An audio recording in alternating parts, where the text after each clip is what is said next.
लड़की बस अपने कंप्यूटर पर एक शॉर्ट स्टोरी रिव्यू देख रही थी, लेकिन जैसे ही उसने स्क्रीन बंद की, अगले ही पल वो सीधा उस शॉर्ट स्टोरी की दुनिया में पहुंच गई और वहां वो बन गई एक ऐसी लड़की जो एक अमीर परिवार की गोद ली हुई बेटी थी और जिससे सब कुछ मिल रहा था इतना कि असली बेटी को उसने बाहर करवा दिया था। अब उसके सामने एक मुश्किल शर्त थी, उसे उस सिस्टम के दिए सारे टास्क पूरे करने होंगे, तभी वो असली दुनिया में वापसी कर सकेगी। ये सोचकर ही वो घबरा गई, क्योंकि पिछली बार वो इसी कहानी के बीच में हटा दी गई थी, और वो भी हीरोइन के भाई के हाथों, जो एक सख्त और रौबदार सीईओ था। लेकिन अब तो वो सब कुछ जानती थी। उसे पता था कि वो सीईओ अपनी बहन से बहुत ज्यादा जुड़ा हुआ है, मतलब वो उसे सबसे ज्यादा चाहता है।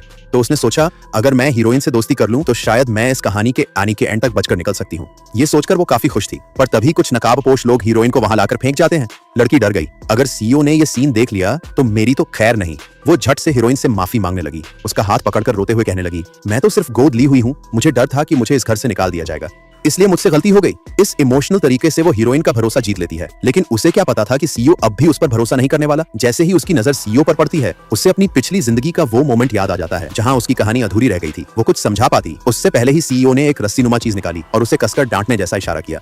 कुछ सेकंड में ही उसने हाथ पीछे कर लिया और डरी हुई लड़की भागकर हीरोइन के पास गई, लेकिन सीईओ ने बीच में आकर सब कंट्रोल कर लिया। वो नहीं चाहता था कि उसकी बहन किसी से नाराज हो जाए, इसलिए उसने झूठ बोल दिया। वो बस गलती से मुझे कोई और समझ बैठी थी। लड़की को भी मजबूरी में हाँ कहना पड़ा।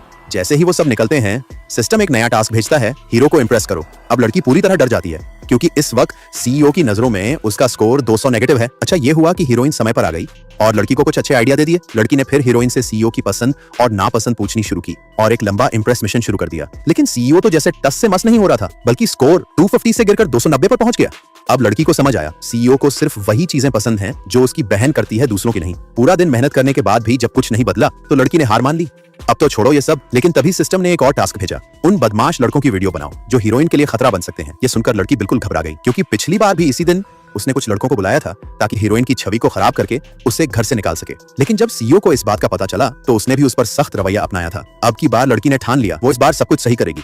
वो एक लोहे की छड़ी लेकर चुपचाप हीरोइन के कमरे के बाहर पहुंचती है ताकि जरूरत पड़ने पर उसे बचा सके। लेकिन तभी उसे देख लेता है सीईओ। वो उसे एक और खींच लेता है और पूछता है, अब क्या प्लान है तुम्हारा? लड़की घबरा जाती है और झूठ बोलती है, मैं तो बस उसे देखने आई थी। लेकिन अगले ही पल सीईओ को उसके पीछे वो छड़ी दिख जाती है और तभी वो देखता है कुछ लड़के हीरोइन के कमरे में जा चुके हैं। अब लड़की सोचती है मौका देखकर सीईओ से पीछा छुड़ाना होगा। वो थोड़ी सी मासूमियत और अदा दिखाकर उसे हल्के से पीछे करती है और भागती है। फिर चिल्लाती है, रुको, क्या रिकॉर्डिंग हो गई? किसी को बोलो वीडियो बनाने को। ये सब क्या हो रहा है? आगे क्या होगा जानने के लिए चैनल को सब्सक्राइब करें और कमेंट करें। पार्ट 2।